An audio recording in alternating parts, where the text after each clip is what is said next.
So as you said, I'm Caitlyn Deeter. I'm an educational technology associate here at the College of Wooster. But at heart, I come from a museum education background. So I don't want to just talk at you for an hour. I really want this to be a collaborative learning experience because as new as I am in the industry myself, I would love to be able to learn from any participants and attendees, get success stories, fail stories, fears, concerns, common questions, things like that. So in the chat is actually a link to a collaborative document. If you don't have access for whatever reason, please let me know now. And this is meant to be, oh, I see some animals popping up. So this is meant to be, there will be some spoilers as you scroll down, so I apologize, but meant to be a place where we can sort of take notes. Because what I plan on doing is go pretty quickly through the content, some rapid fire and the lake of things you could do, throw a skipping stone across, hit a bunch of talking points, and then have us really collaborate and discuss. Feel free to drop any questions in chat. I'm pretty good about keeping up with that as I present. So without any further ado, let's talk about what's so alternative. Before we talk about anything alternative, we do have to talk about our traditional assessments, what they are, how they fail, why we're even talking about doing something slightly different. We're also going to talk about what those are in terms of multimedia projects and incorporating technology. We'll talk about a personalized classroom, and then one of my passion project topics, which is gamification and gameful design of a course. Again, there will be more question and answer type discussion as we get further in. So, why is my favorite question? I grew up in a professor household, so I've been in higher education my entire life. And anytime a new idea comes up, I hear, why? Why should we do this? Why should I do this? What benefit does it have not only for the students, but for me as a professor who has to do the work, or now as an instructional designer? Why, as an instructional designer, should I make the support materials to get my campus to do these things? So we're going to ask why quite a bit here.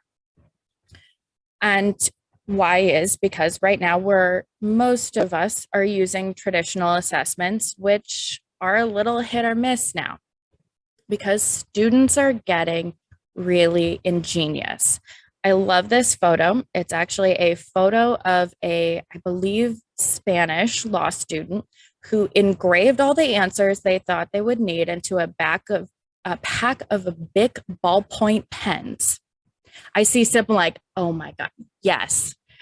These are now in an art museum because this was so ingenious. But we celebrated this. While we may have failed the student, we celebrated this. It's in an art museum. If you just Google right now, how to cheat on my exam, here's what you'll find.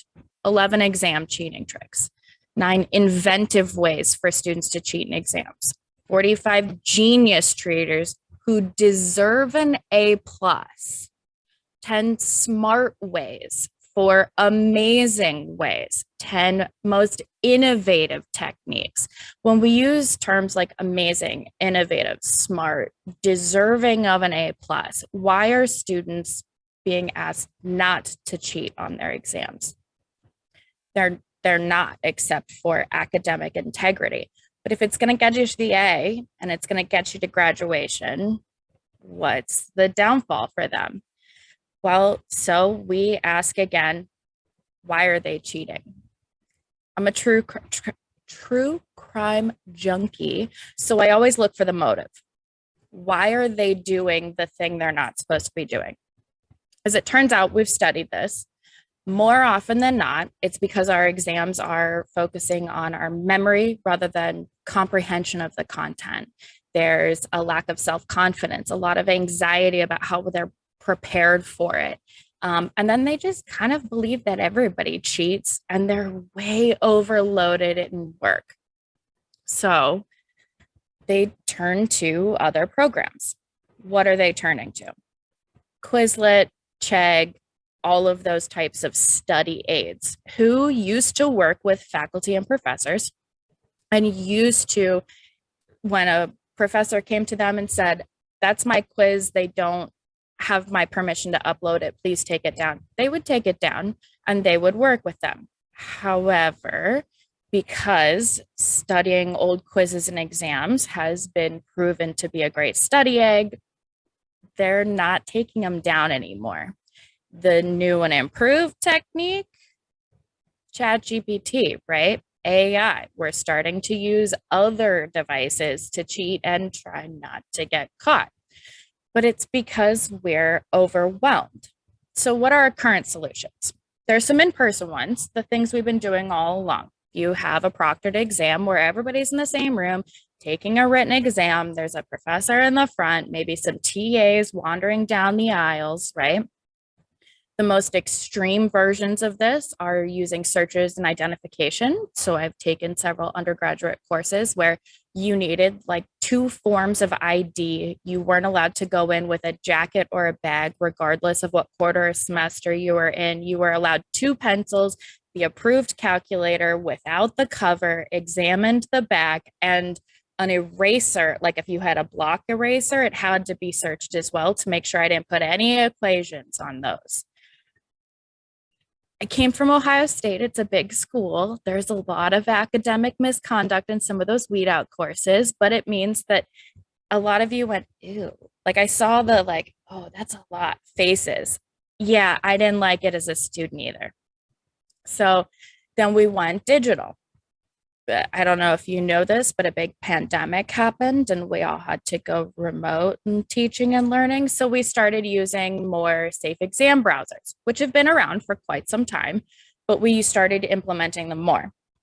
And we started crashing more computers and telling the students to download more programs. We started webcam proctoring. And then we were like, I don't really want to see in their dorm room while they're taking the exam.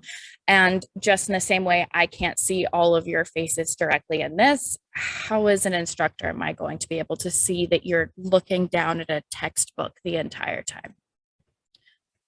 So, what else can we do? Well, you can rephrase and replicate your exam questions, create really large question banks.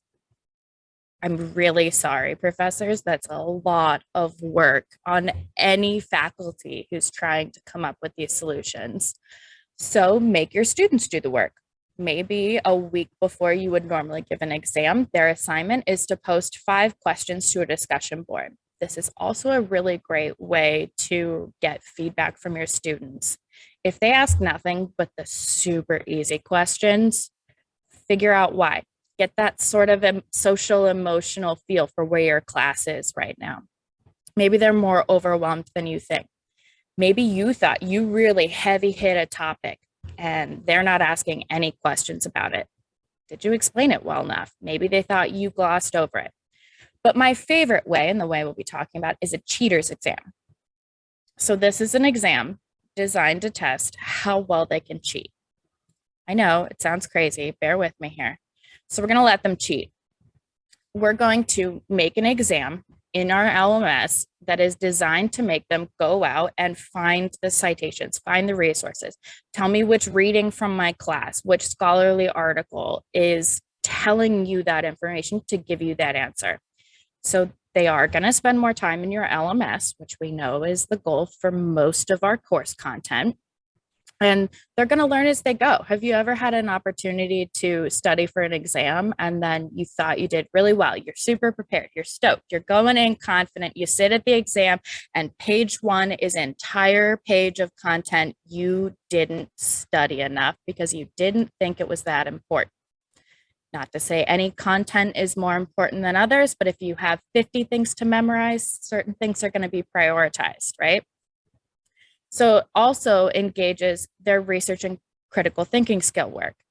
We all know we're not just here to memorize a bunch of information, spit it onto a plate and walk away. We need to be able to think critically about that information. What does this look like? In Moodle, it's going to look like this. We use Moodle as our LMS. I know Canvas users, it can look approximately the same because I've played around in Canvas as well. But it means that you give them a question, you tell them you're supposed to cite this, and then you give them a space to cite it. You can grade the citation. You can grade it on a scale of 1 to 5. How confident is that source? How reputable is that source. That way you're not getting a bunch of wiki links, right? But you can also incorporate that into the grade of the question itself. Do all questions have to be this? No, because do they have to know in a math class that 2 + 2 = 4? Absolutely, they do. So the next question in that exact same quiz that I created is a normal question. It's not meant to be cited. They're supposed to know this.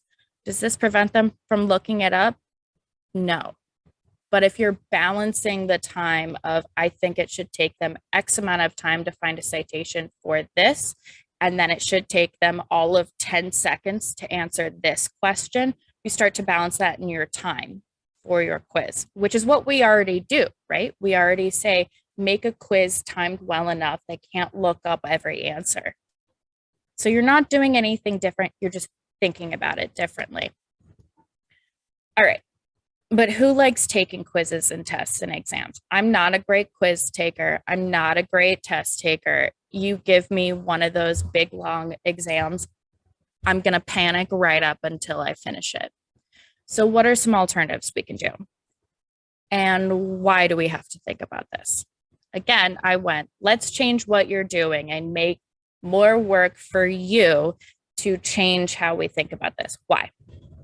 We're going to get a little scientific. Bear with me. We got to talk about how we learn and ways we retain information. We don't retain a whole lot just by remembering and understanding. Applications of information do help us out, but the best ways to do so are to create and evaluate. So when you're looking at this, you're looking at blogging, animating, adapting, collaborating. We want podcasting, wiki building, filming, simulations. These are all the best ways to really get that information embedded into your students' brains. So what are your options? What does this look like? You can work with the AI. I love ChatGPT. I work with it just about every day. I've actually used it to help me out in my own master's program. So start doing things like cite the AI. Have ChatGPT write you a paper. Chances are 50% of those facts aren't actually facts because ChatGPT is getting dumber the more we use it. It's being trained with some iffy information. Have it generate a conversation with the pros, and then is that information accurate? How do you actually think that philosopher, that person who created whatever theory it is you're talking about would actually react to this situation today? Reflect and revise. If your students are writing reflections and you're just, man, these students' reflections are 2 sentences, they're not great, they're not doing very well, ask them to use ChatGPT to revise it. See exactly what it pulls up. You can also co-create course policies with your students. We want to make sure that when we say you can't use it, as most of us are aware, abstinence-only education gets us only so far. So we want to make sure we reel that back and talk to them about if you're using it as a baseline to make an outline. Is that acceptable? If 25% of your workload is done by ChatGPT to get you started and you did the rest of it, how is that any different than you going to the writing center and using a tutor? So start to work with it. Start to incorporate it into your assignments. I have to make the plug for Wiki EDU, which you can hear more about later today. It's students making a real world impact. They're going to be researching, citing, and creating either pages or edits for Wikipedia pages. And they can go back through in their own portfolios and they can, at their next job, going to grad school, I published this and actually show it. And it provides all the online resources and training. I don't want to get too far into this so I don't steal anybody's thunder later, but I very highly recommend this session later today. What are some more options? Audio and video. Podcasting is really big right now. Creating videos, really big. Short learnings. We talk about small learning and bite-sized learning. Why can't your students create those same things to help provide presentations and learn alongside each other. And everybody's least favorite part when I talk about this, social media, including the dreaded TikTok. So the students are there. Bring your class where the students are. You're going to get more engagement.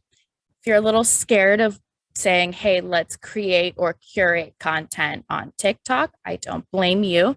There are options like Flip. It's Microsoft's TikTok, basically, and it's meant for educators and meant for classrooms. Not quite sure your students are going to be interested in Pinterest? Use Padlet. Give them all a Microsoft whiteboard in their journals and get them to in a creative classroom. These are the images I think about when I come up with character A. And this is me thinking about all the images and links that I need to build this world. Or when thinking about research, this is where I started. And watch them make their own flow chart with basically vision boards, but on the computer that you can see and collaborate. Also, check the content. As we all know, social media is wonderful for the dissemination of misinformation. So, how much misinformation can they find? How wrong is it? Go find me 3 TikToks about blank topic and let's discuss what makes them wrong. How would you change that information? Because I can guarantee you some of them are mostly right. You know, that information's not 100% wrong, but it's not quite there. So how would you rephrase it to make it better? How would you be more engaging to reach a better audience? How would you, with a science background, communicate better to the quote unquote layperson, right? Someone outside of a STEM field. Those are all really important talking points. There's so many options for you. All it takes is a little creativity, rethinking what you're already doing and allowing them to do, and scaling it back so that you make sure they're doing the work. I heard in a workshop recently, the person doing the work is the person doing the learning. So you want to make sure your students are the ones doing the work on these creative assignments to make sure they're the ones doing the learning. I don't want you to have to do 18 hours worth of work so the students do 10 minutes and don't engage. That's never the point. But with so many options, just so many, what do? Personalize your classroom. Make it different for every student. That sounds like a lot of work. Stick with me here. So what is personalization? You can go by topic. Many of you already do this. You have to write a research paper. Go find your topic. You all have to write a research paper. You'll have to do a class presentation. Here's a list of 12 topics you can pick from. Your date is this date at this time. That's your presentation slot. You can do it by type. Maybe not everybody has to write a research paper. Maybe some of your class wants to write a research paper. Some want to do some bite-sized learning. Some want to do a talking head presentation video. Others would really just like to do a podcast because they hate being on camera. Okay. You can do it by schedule. Co-create their schedule. Maybe you go in and you say, we have to have 3 exams. Would you rather them happen within these 3 weeks in week 1, 2, or 3? Would you like to have your last paper be your final? Would you like to have it 2 weeks before your final? Take a look at your overall workload and work with me as your professor to make sure we all engage 100% of the time. Grade flexibility, revision tokens, choosing where to wait. So maybe research paper 1 for student A is 25% and for B it's only 15%. And then the next assignment they're reversed so that you incorporate the same point structure across your students, but each one has a different weight based on their schedules, the types of projects that work well for them. So what does this look like? For type and topic, it looks kind of like this. You can flow through and see a lot of that. Student 1, they all have to write a research paper. Then he wanted a cheaters exam. Then he wanted to do a podcast for you. Then he wanted to do a collaborative exam. It's not hard to start envisioning this. And if you look at these in students of multiplicatives of 3 or of 10, you can start to see that, yes, I understand there aren't 6 students in your classrooms.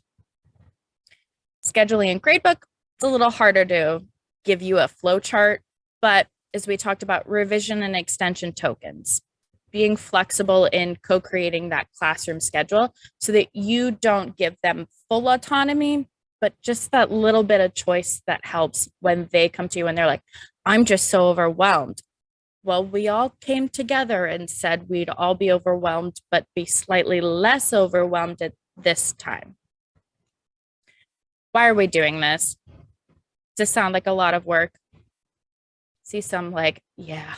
Well, it helps us self-expression and accessibility.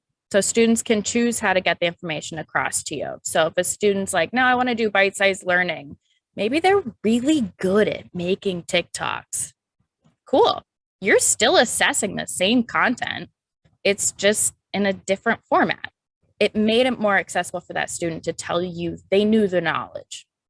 They can choose to challenge themselves, learn a new technology, get a new skill, or not. They can choose whether or not they're going to take that assignment easier, really push themselves, whatever they need to do. Time management, like we keep saying, they get really overwhelmed and they start to want to cheat. So give them a break. Let them choose their breaks around your structure. Again, I don't want students running your class for you. I just maybe think about a little more flexibility. And break up the mundane. How many of you like reading 25 to 30 research papers that all get turned in at the exact same time? And by Friday night, they're all due. And by Saturday morning, students are emailing you, what's my grade? Nobody likes that. So break it up. If you've got a commute, you can listen to a podcast on the way home. It's your students telling you the information. You got the brain power to watch a couple of videos, but maybe not to read some of those great research papers that sometimes get turned into you. Cool. Watch a couple of videos. Give yourself that break. All right. Gamification and gameful design. This is where we're really skimming across the top here. I'm going to try and go quickly. Hold with me.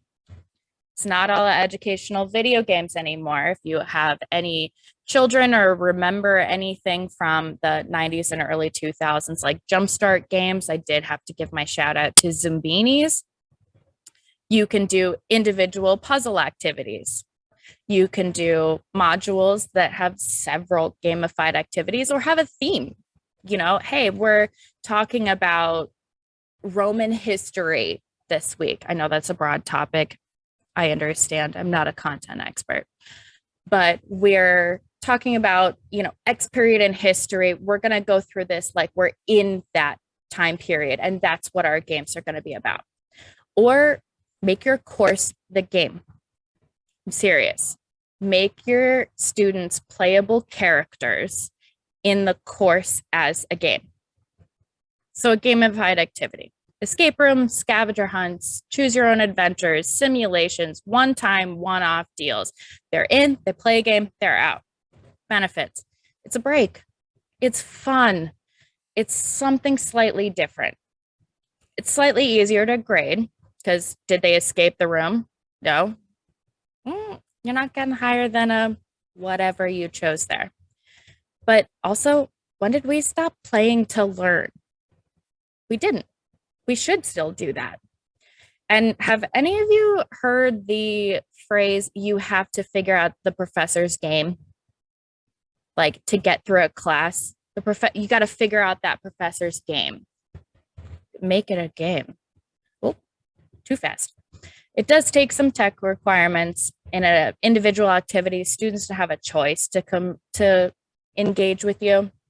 So what I like to say, those are the to school for cool kids, and they just don't like to engage. They're just, it's dumb. It happens. So you don't give them a choice. It takes a lot of time and creativity investment for an instructional designer or a professor who's trying to build out some of these things. I get it. It's a lot. So what if you just made the course the game? The two school for cool kids can choose. You can build it in a way where this is your base content. And if you do this and you do it well, you get an A. But you're going to get more out of it and you're going to get better scores because you'll get class aids or anything like that if you do this extra content and play the game. Students can start to tailor their class to professional interests, academic interests. A topic comes up and they're like, wow, I had no idea. That sounds amazing. Let's keep going. Okay, keep going, dive deeper, earn those perks. I'll show you that in a second. And again, it's fun. It's a break. It's completely outside of the normal traditional classroom. And we're playing to learn, even if we're doing all the same types of assessments we would have done previously. It does, again, take time and creativity investment. You do have to kind of create a story. You have to be excited about it to sell it.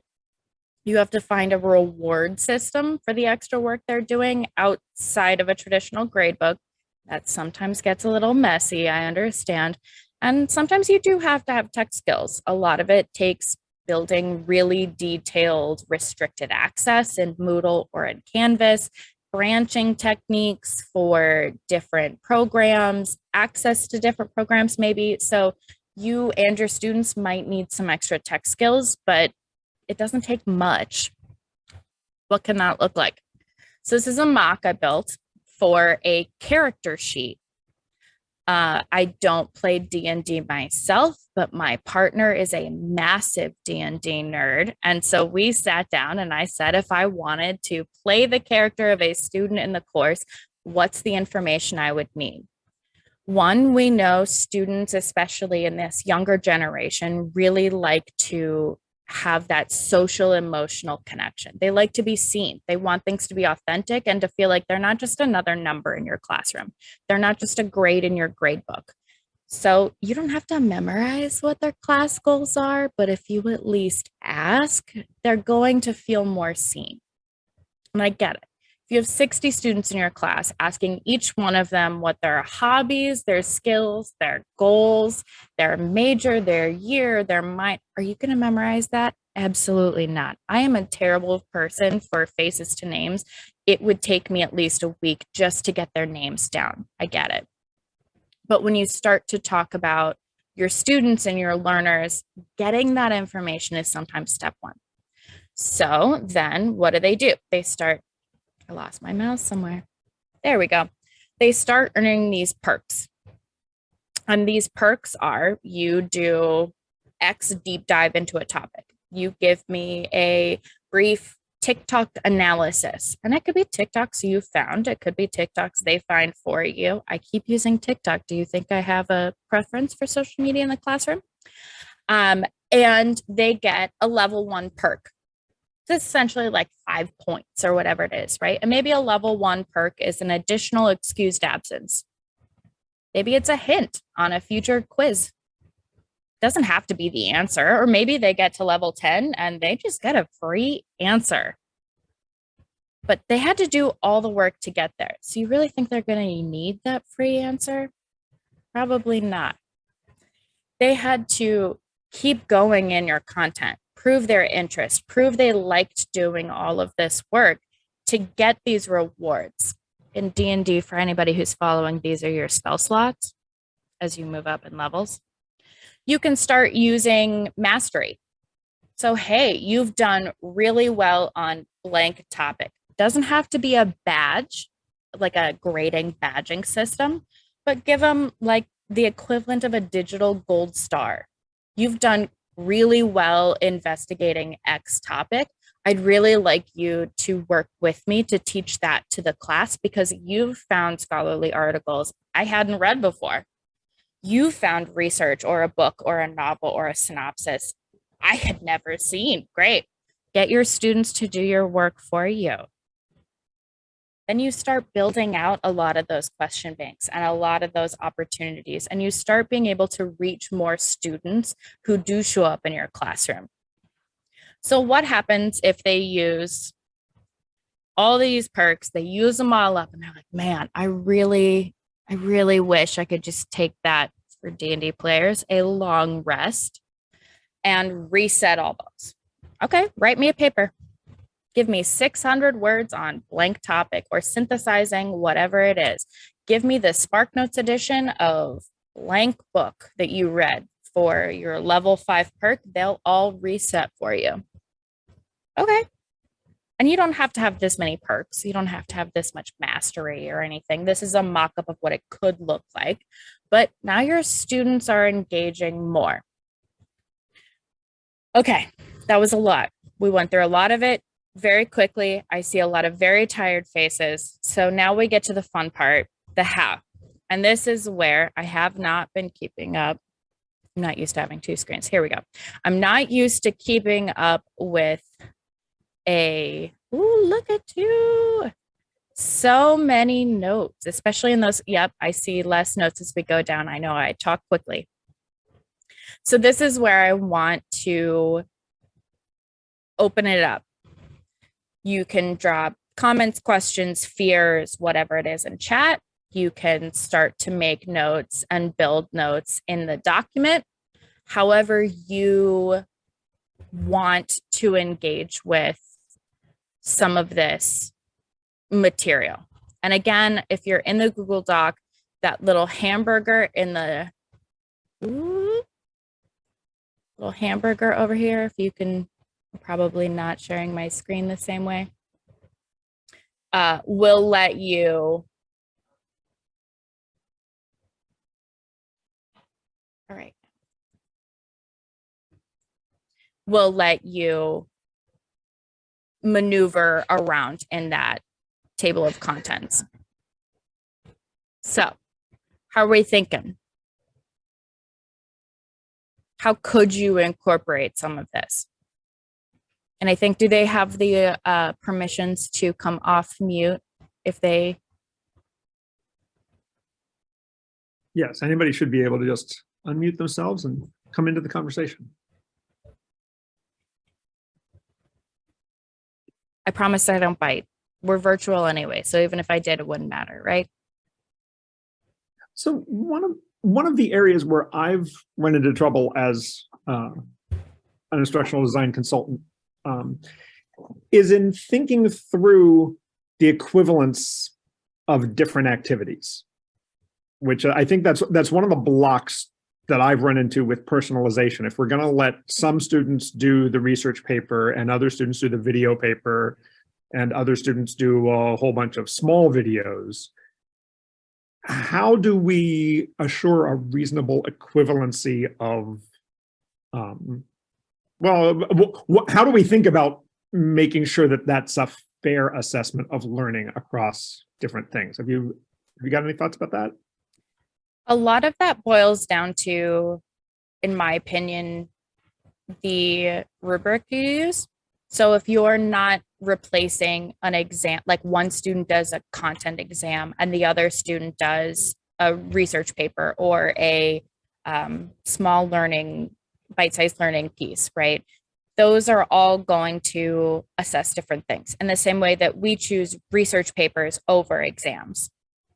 So you're already assessing different components, if that makes sense. So you have to make sure that the alternatives you're choosing are already those in those equivalent families. So if you have this type of family, they can only choose for that assessment from this family to make sure that your rubrics do line up.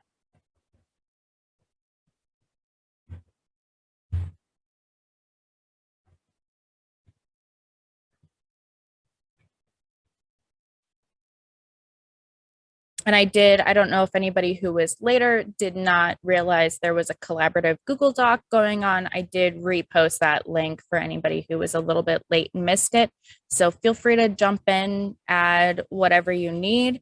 If we need to, I'll also make sure you're welcome to download as is, but I will definitely try to organize some of the content as I see some pieces are kind of everywhere. And then send that into the repository, or you can connect with me at any time. Oh, raise hand. Yeah, absolutely. Okay. What's up? Okay, I just was wondering if you use students or teams to help develop assignments or to consult on any of this. Did I use oh, like did I use students to do a Or lot of would this? you? Would that be a Yeah, strategy? yeah, Like absolutely. I'm from I Mars. I'd come up with the dorkiest stuff. So, That's not a problem. As a fellow dork myself, um, definitely not a problem. okay. But if you're looking to figure out what students would or wouldn't engage with, talk to them. And students don't look at things before day one. We know that. You're going to have 50% overachievers who are in there and are like, the minute it opens, I am in that LMS and I have read everything for the entire semester by the end of the first week. And 50% of them are going to be like, I don't know how to log in at 8 a.m. on the first day of classes. Yeah, I was sometimes that student. There's no judgment. But that's cool. what you can do always, co-create it. Maybe you really do have a class of students who are like, nope, we love tests, we love exams, one and done, give it to us. We don't want to do this dorky escape room stuff. We don't want to worry about revisions. Just give it to us straight. Okay, I'll give it to you straight, whole semester, straight up, same way I've always done it. And then the next class might be, no, we're really overwhelmed this year. Can we do something slightly different? Can we co-create that schedule with you? Can we talk about this? Some classes are going to love it, some not so much. I could even see a department enjoying doing it together. Yeah, absolutely. I adore collaboration Mhm. between departments, between colleagues, between whomever. Talking is the best way for me to learn. It's why we're talking for the last 30 minutes rather Love than it. me speaking at you.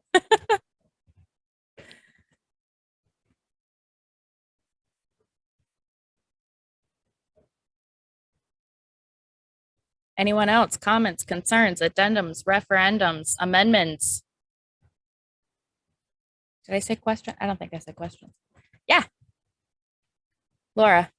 Yeah, I just wanted to add that I've done a lot of these things in the classroom, and Caitlyn has helped provide a lot of the foundation for some of these things that I've done in the classroom, and they do work, and the students love them. They are, in some cases, a little extra work on my side, but the fact that the students engage more with the class usually makes it worth that little bit of extra work. I'm going to put you on the spot here, just because we have worked on it. In terms of front loading those courses, they're obviously a lot of work up front, but from semester to semester and reusing those courses, how much work do you have porting from a fall to a spring or from a fall to a following fall? So I will start this by saying, if you are going to gamify an entire course, don't do it all the summer before the course starts. So the first time I did a gamification, I was like, this is what I'm going to do. I'm going to do all these things. And it was probably 450 hours all summer long to gamify the entire course. Having said that, it's not much more time than to just copy paste that material into the next semester in OSU. I'm also at OSU. OSU uses Canvas. And so it's really not difficult to copy paste it into the next semester. The challenging part is going in when they do their perks, going in and adding those grades to the spreadsheet, because Canvas is weird about how it does grades, and it doesn't like you to do 0-point assignments. But I don't want to add those perk points because they're not part of the class. I don't want to add those perk points to students who don't want to participate in the game. So I have to keep an Excel spreadsheet. It's a very large spreadsheet. But once you figure out the easiest way to manage that spreadsheet, it's really not, it's maybe an hour a week to add to it every week. So it's not a huge deal. And there are other ways depending on your LMS or how you're implementing some of those things. I mean, that basic checklist, can I, how far back? Okay. That basic checklist keeps track of everything. I mean, literally going in, if you have a Teams channel for your class, I know we offer that as an opportunity for our classes, putting something like this into their individual student journal. You can make a checkbox, they check it. When you go back in, clear out all the check marks. It's an easy way to keep track of some of those things without having to create a lot of those, but I understand that is still work. I do understand I'm not asking you to do no work. But yes, in the same way that recreating a class from the ground up takes a lot of work. If you're starting a new course, it takes a lot of work. So I don't expect it to be no work. And if you're going semester to semester, do it with one module, do it with half your semester. Hey, for the last half, we're going to have some fun. For the last 3 weeks, we're going to have some fun. And then the next semester, you got 4 weeks, and then 5 weeks, and 6 weeks. And over the summer, you build out 3 additional weeks. You can start to phase in more and more of those pieces.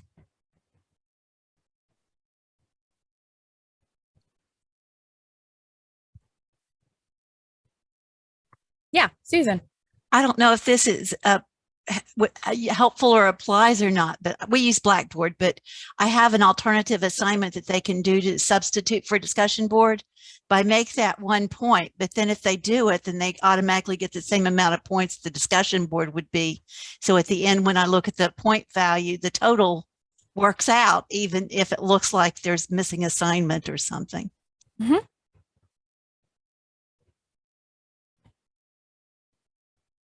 There are workarounds for just about anything, just because we use Moodle. And so if you're another Moodle user, if you came to me, I could probably find a workaround way faster than if you were like, hey, I use Blackboard, I use Canvas. I'd be like, oh, give me some time to do some research, please. Then we could go through and interact with it that way. But talk to your ed tech people, talk to your instructional design people, talk to your teaching and learning center. Start to talk to the people who are the experts on your campus. Hey, I have this idea that I heard and it sounds kind of crazy. Bear with me. I have some notes from the workshop where I want to do this. They'll probably find a way for you, or they'll go, I have no idea. Let's work together. And remember that, where was my nausea here? Sorry. Woo. One more. Several more. Where is that? Collaborating. Best way to learn the best processes for this. Works for us too. We're not done learning. We're just learning slightly different things, probably.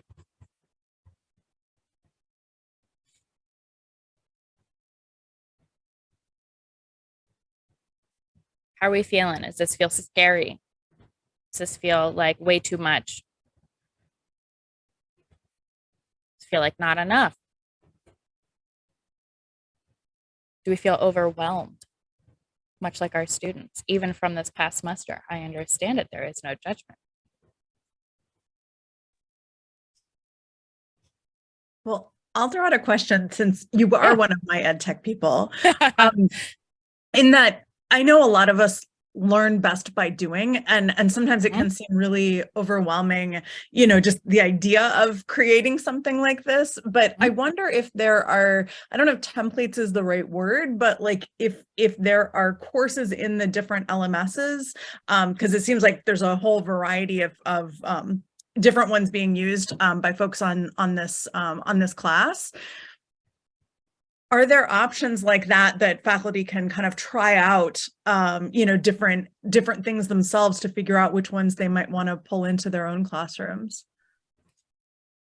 I'm going to say ish, because templates, no. It's not like we have a base course built out to be a gamified course and all you have to do is, download it and upload it into your thing.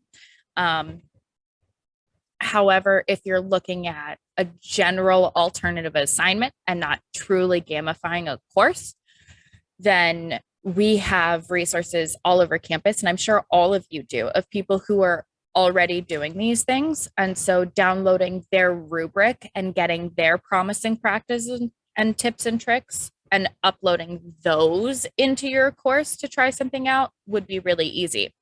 I have no example on our campus of anybody who really heard me talk about gameful design and was like, yes, let's go. I'm sure I could probably con a few people in, but no one's really jumped the gun for it. So I don't have quite a copy paste even from a colleague type scenario.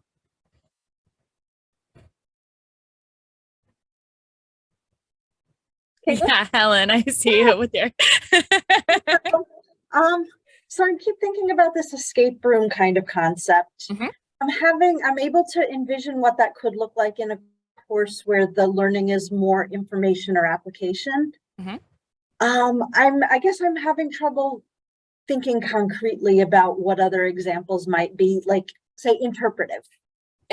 If the goals of the course are more interpretive. So I don't want to get into your, I'm going to kind of bait you here. I'm sorry, because I'm not going to get into it too Nothing in to depth apologize because for. we are, the last session, I believe, of this conference, I am actually doing Moodle based escape rooms. Even if you don't use Moodle, I Okay. recommend you attend because I absolutely am trying to get, just because it says Moodle doesn't mean anybody can't build an escape room. You're just going to see our buttons, but Mhm. it'll give you an idea of how to get going and build bases. That's very helpful. Thank you. Of course. Joe.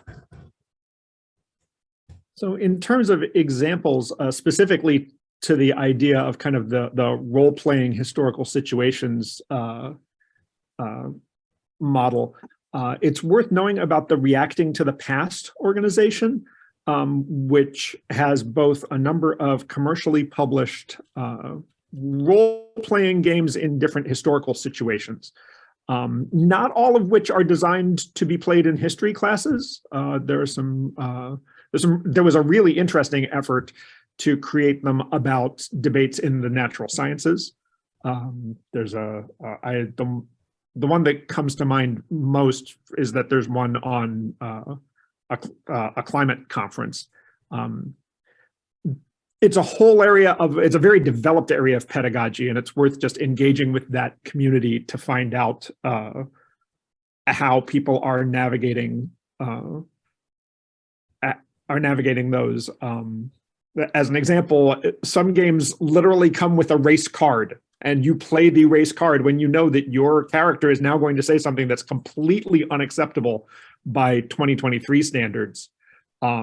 And this is a way of being inclusive to students who are not prepared to put those words literally in their own mouth, even though they have to know the historical fact that this is how those arguments were deployed. So it's an intense and complicated style of education, but there's a really wonderful supportive community, and also a whole bunch of authors who have games in different levels of completion who are frequently looking for someone to help them play test and edit. So if you don't see anything that's immediately relevant, it's a community that you can get into and say, what have you got? Or have you got anything shorter than a half semester game? And that's something we've had somebody at Kenyon who's kind of learned how that worked and then tried to figure out what does like a week-long role-playing game work like instead of a bigger one. So that would be dropped that link into the document under the gamified activities all the way at the kind of at the end there. So anybody who needs that, it is in there for you. It's a great call out. Thank you. I will also plug, because I do work so much with AI right now, both personally and professionally, that there are even apps that will allow you to have a conversation with historical figures, and they have these wonderful avatars and these wonderful bios, and even it's built for more K-12, but as you start to go in and think about some of those historical figures, you can as a class start to say, is that accurate? Is the bio accurate? Is the information they're saying back to me accurate? Would this be an appropriate reaction for their time period? So just because they're reacting like someone today would react, but with their thoughts and opinions, doesn't mean that would have been an appropriate reaction in their timeline.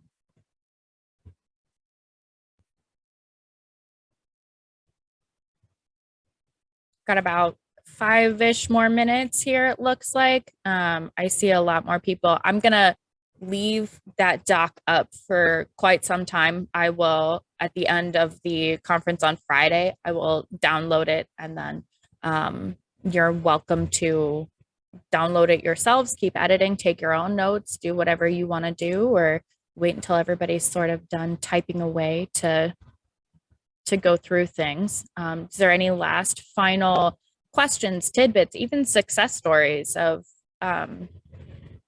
personalization, of alternative assessments.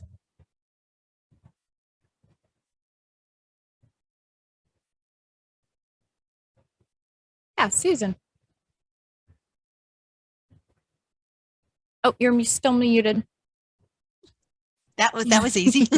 I used to give movies that they could analyze. I applied the terms from the book, and then they would have to like watch Walk in the Clouds or Breakfast Club or something, and then apply it to the terms in the sociology book. That seemed like fun for them. Yeah, I mean, who doesn't remember loving when at least at my age, the TV cart got wheeled into your classroom, right? Yeah. But you do have to sort of encourage learning even on those days. And like, just because it's Bill Nye on the screen doesn't mean you're not still learning, but to make them go through sort of an analysis of it can be really helpful. Yeah, Joe. This is a really kind of a low level personalization, but it uses a Moodle feature that I see used very rarely, which made I me love it. Moodle has the ability to release an activity, to make an activity available based on performance on another activity, which a faculty member used, and we played with her grade book enough to make it work for makeup quizzes. And what she did was, rather than integrate this in with the entirety, with her classes it was running, for in the last 2 weeks of the semester, I think, she just duplicated the quizzes and said, if you didn't get a B, you can retake it, because clearly that's something you should be studying for the final. And the argument was also, if you got a B, there is probably something else you should be studying, or the additional value of retaking this quiz to your learning is probably not very high. But as like just a dipping the toe in, that idea that that you can use a prior activity as a way of saying either you're ready for the next thing, or maybe we need to go back and do this. And I think we made it in the grade book so that whichever grade was higher became the new grade on those quizzes. So there was a points incentive, but there was also an element of just allowing the students to get some feedback on where to direct their energy and then choose to do it or not. Little additional piggyback Moodle brag. Moodle will allow you to restrict access for just about any feature, for individual student, for a group of students, for you can't access this until you get a certain grade. And I'm sure there are ways to do those in other LMS systems. I'm seeing a lot of like, yes, you can do this. Yes. But Moodle makes it really easy. So if you are a Moodle user, it actually also makes gameful design pretty straightforward and easy. I'm going to make that plug. But it does work, and it allows for those sort of mastery revisions. And just because you're not ready to jump into ungrading and mastery and competency grading doesn't mean you can't start with some of those things and then go, okay, how can I continue to build this out? And then suddenly you find yourself looking up mastery grading.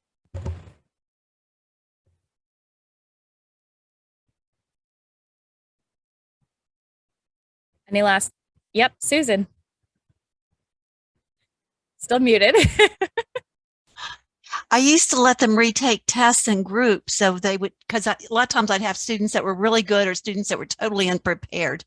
So then I'd let them retake it in small groups of 3 or 4, but I'd average the grade that they got the first time with what they got the second time. So they were still accountable for the grade, but they got to learn the thinking process.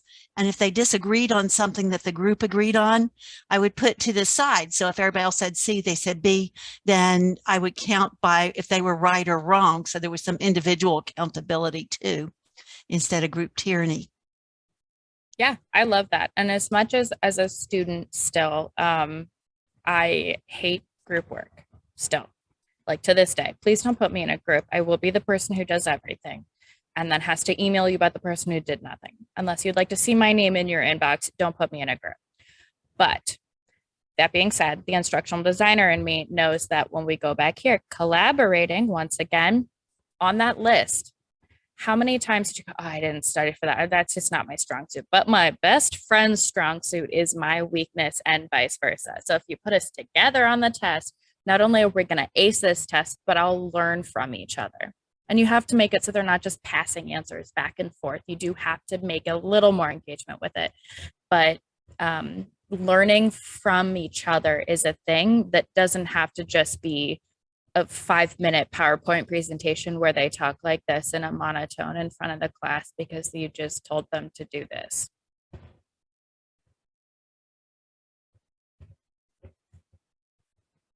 Any last pieces? Any last comments, questions, concerns, addendums, referendums, amendments?